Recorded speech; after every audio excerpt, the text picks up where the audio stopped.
Good morning, I'm WaywornWyrm, and welcome to my channel. And welcome to something a little different. We're going to talk about Avengers Infinity War today. Now, if you haven't seen this film, I would recommend not watching this video. I'd recommend going and seeing the film and maybe coming back at some future time to watch this. But I think everyone should go into that movie as unspoiled as possible. And yeah. So you have been warned. There will be spoilers. And I won't hold back for the rest of this film. I will assume that everyone watching this video has either seen the film or really doesn't care. I'm not going to do a normal review of this, because I think if you break the film down into its individual parts, they are all somewhere between great and amazing. And when you put it together,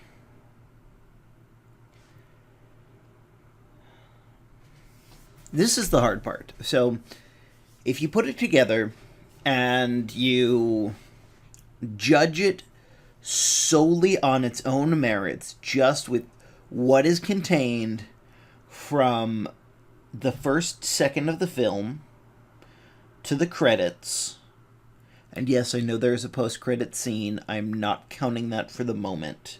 That is a tiny asterisk in what I'm about to say. But when you take the movie on the movie's merits, just what's contained within, and do nothing else, I think it's a really great film. However, it doesn't actually exist in that vacuum that I just talked about, and the movie's kind of let down because of it. So I'm going to kind of let that last sentence hang for a little bit. We'll come back to it. But what I really want to cover is the Russos are amazing at storytelling. Just bar none. So that photo that you're looking at, that I'm using for the visual for this whole video, has 19 characters in it. That is the main cast. Not even. That is most of the main cast. Vision's not in it. Wanda's not in it. And they're very important to the cast. And that's just the good guys. Well, there's Nebula back there, and she's sort of nebulous. No pun intended. Well, okay, a little pun intended. There's also not Doctor Strange in there. And Vision, Wanda, and Strange are all three key members of the whole story. And there are a bunch of other people who will at least make a cameo. There are 6 villains in the storyline. There's Thanos, and then there are the children of Thanos, and I think there are 4 or 5 children of Thanos. Yeah. So this movie has a lot of people, and each person is doing their own thing. There's a whole chunk of the movie where Thor, Rocket, and Groot are off doing stuff, just the 3 of them. And then Stephen Strange Iron Man and Spider-Man are off doing their stuff. And then they meet up with a decent chunk of the Guardians. And basically there are about 4 storylines going on at any given time in the film. And I think the movie very, very deftly switches between them and gives each one of them the time it needs, both in the overall film from start to finish. I think each of the 4 main storylines has enough time, and they also don't drop any storyline for too long. And also, one last part about that, the transitions between storylines, I don't think that I could pick better places to transition. It's a masterful way of telling such a large ensemble story.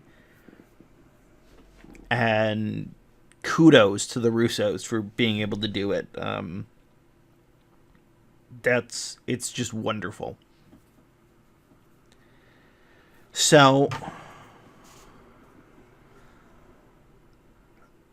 there is a big elephant in the room, and that involves the ending, where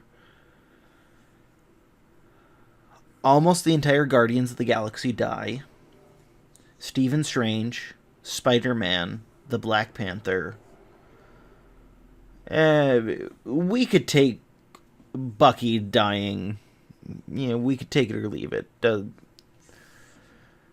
He's a wonderful character, but he doesn't really influence the story past what he means to Captain America.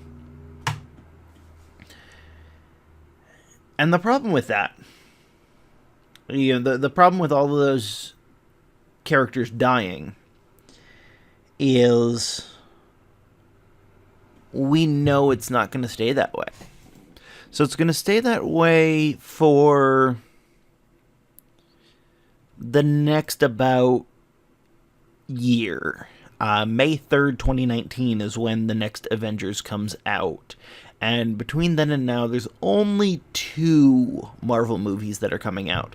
The first is Ant-Man and the Wasp, coming out in July. And among other things, they will not... Ant-Man and the Wasp, neither of them were in Infinity War.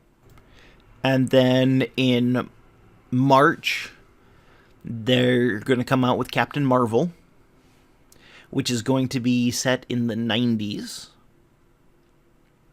So, again, not affected by Infinity War. And then Avengers 4 is coming out in May 2019. And then 2 months and 2 days later, Spider-Man 2 is coming out. And then Guardians of the Galaxy 3 is coming out in 2020. And there's no way that Black Panther will not get a sequel. As of March 18th, 2018, which is the latest I can see for box office numbers on Black Panther, it's made $1.185 billion. To put that in perspective, The Last Jedi made just over $100,000 more. Thor Ragnarok made a lot less. Justice League made barely half of that. So the Black Panther, he's coming back. He's getting a sequel. There's no way that any of us think that Disney, with its reputation for being greedy is going to allow that much potential money to sit on the table. It's just not going to happen. And we know that. And we know for a fact there's going to be a Guardians of the Galaxy 3. And we know for a fact there's going to be a Spider-Man 2. And Spider-Man 2 is coming out 63 days after Infinity War Part 2, as it used to be called. And apparently, the title of the fourth movie is a spoiler. So they're waiting to release that for a bit. But at the moment, all those characters are dead.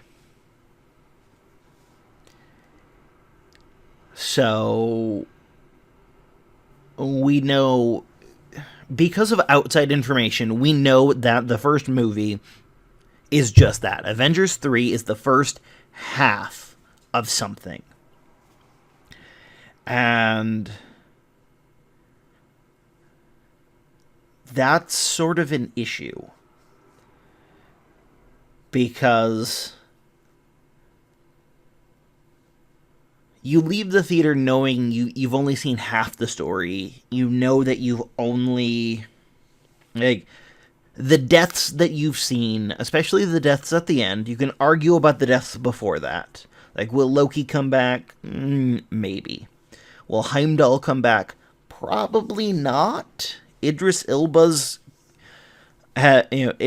has finished his contract with Marvel. He's not necessarily going to come back. He'll come back if he wants to come back. And if Marvel offers him the right stuff, he'll probably come back. But he doesn't have to. He can stay dead. But we know that most of the characters who died in the ending scene, they're not going to stay dead, because that'd be going against Disney's type. And then, because of that, we start doing things like viewing the end of the film as a cliffhanger.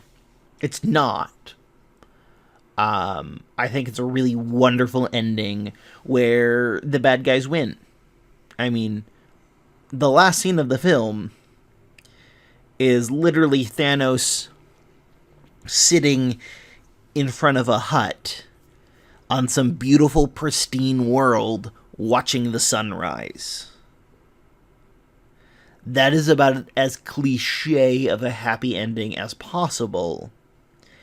And if it was the good guys doing that, we'd be decrying it as stupid and cliche and all of these terrible things. But it's not. It's the bad guy. And one of the biggest criticisms I've been seeing in the last couple of days, because I saw the movie on Friday, and it is now Monday. One of the biggest things that I've been seeing people say is they dislike the film because they hate cliffhangers. And that's fine to dislike cliffhangers. I disagree with you. I enjoy cliffhangers. But, to be fair, I like cliffhangers more when I can resolve them right away. And I think that's where a lot of people are coming from when they say they don't like cliffhangers, is they don't like waiting for the resolution of the cliffhangers. And I get that. And I also get the disliking movies that have cliffhangers, because you can see that as a shameless money grab. It's like, oh, you paid $12 for a ticket and probably another like $20 for pop and popcorn. Well, in 1 or so years, when we resolve this cliffhanger, you'll come back and you'll pay the $12 again. and the 20-some dollars again. And I can see that being dislikable.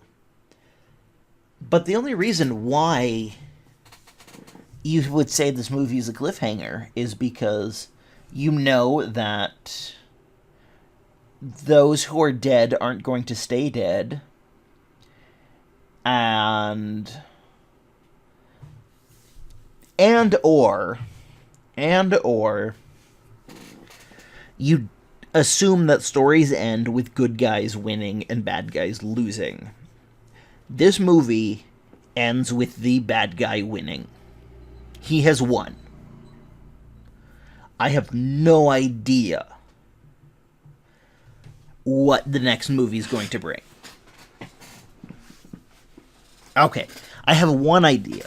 And I have one idea because of the asterisk I mentioned earlier, because of the inherent cliffhanger, and that is the post-credit scene that teases Captain Marvel. And what I hope it is, I hope what this post-credit scene does is set up Captain Marvel, which is one of the upcoming films. Because historically, that is what the post-credit scenes in the Marvel Cinematic Universe have done, is they have set up one of the upcoming movies, not spoil something that is going to be happening in the sequel to their own film. For example, the post-credit scene in Doctor Strange is part of Thor Ragnarok. Yeah, and that's just how most of the post-credit scenes have gone. I think that's going to happen. What I think is going to happen is Captain Marvel is going to show up very early on in Avengers 4, whatever they end up calling it. And she's going to get the band back together, because they're kind of separated right now. Some are in Wakanda. One of them sitting on a distant planet. And then they're going to do something to get people together or something, and then fight Thanos and win this time. Because, yeah. But I don't know how they're going to do that. I know there's going to be a sequel. And I think that once the sequel comes out past theaters, when it's seen its home release, I think my wife and I are going to add Avengers 3 and Avengers 4 to our movie collection.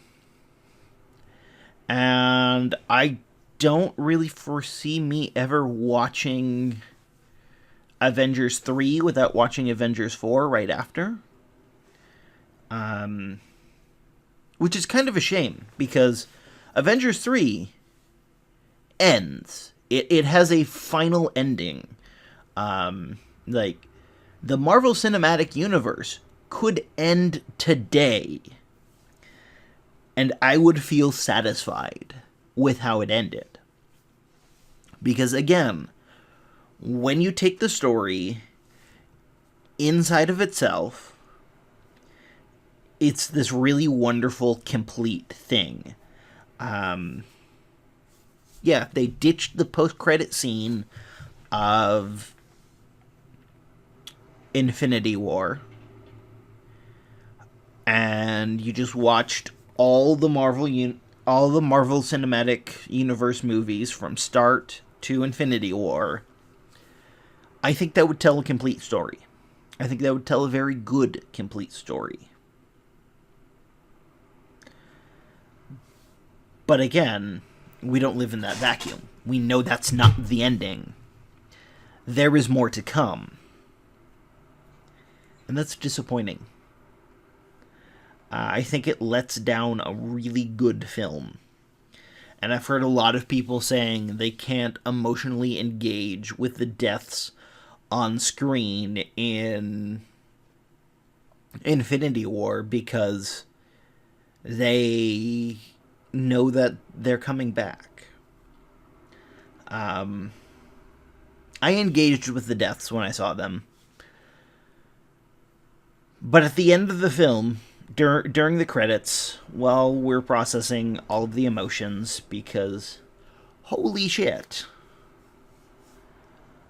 I wasn't wondering how are things going to proceed next without Spider-Man, without Stephen Strange.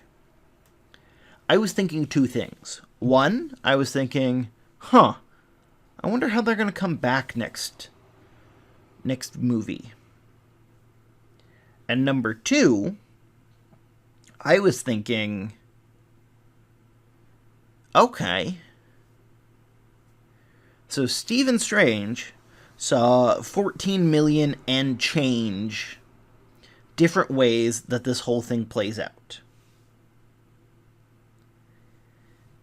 And presumably, he's doing everything he can to make sure the one where they win is the one that's happening.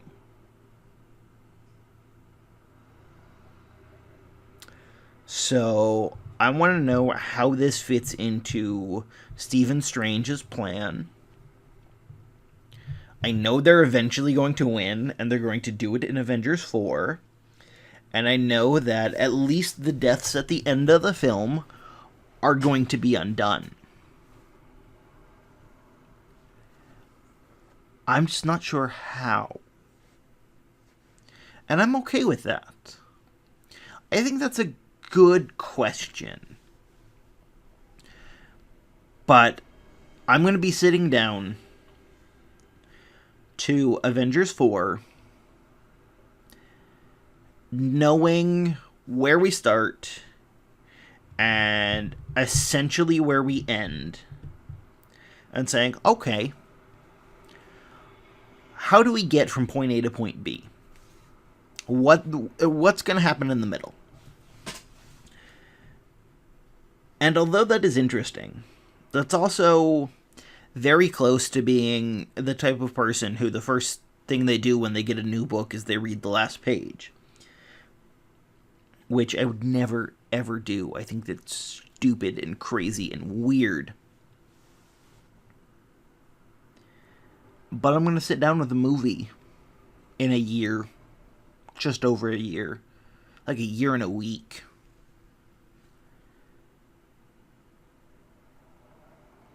And I'm going to know how it ends and know how it starts.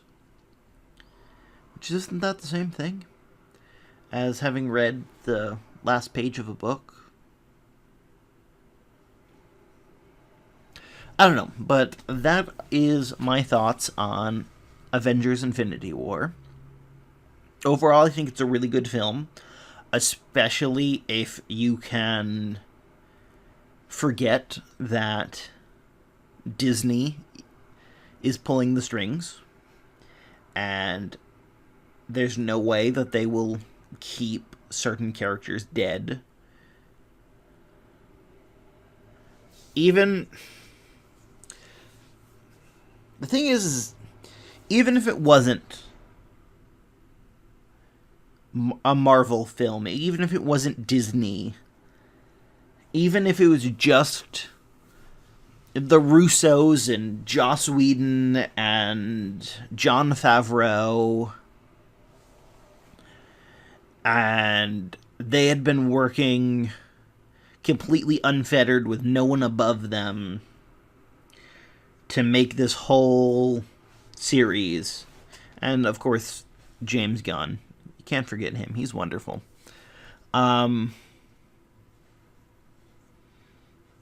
Even then, I would I think I would be like, okay, yeah. In the next film,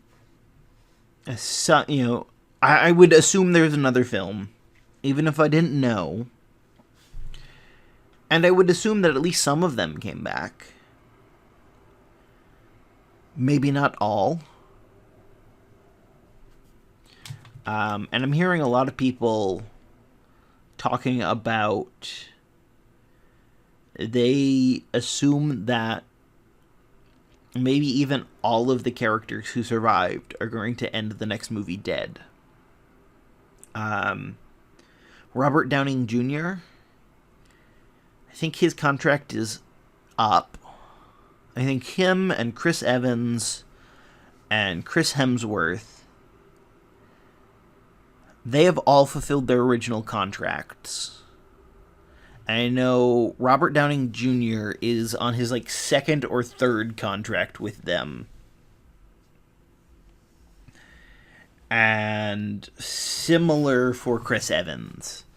I think they're now at the time where they're doing a one movie option at a time. And I think it was this movie that ended Chris Hemsworth's contract. So they all might die. Scarlett Johansson, I think she's either at or near the end of her contract. Don Cheadle is probably in the same place. And maybe even Anthony Mackie.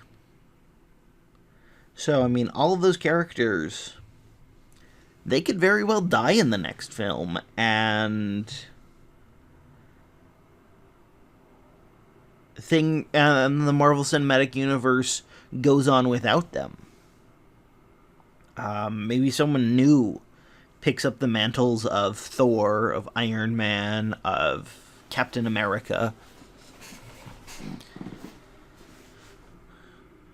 But yeah.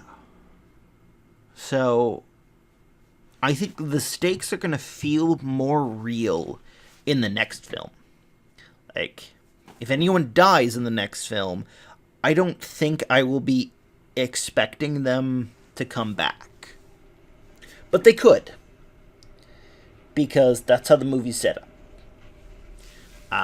We're dealing with things that control time and reality, and there's no telling what will happen. So I think that's about all that I've got to talk about with Avengers Infinity War.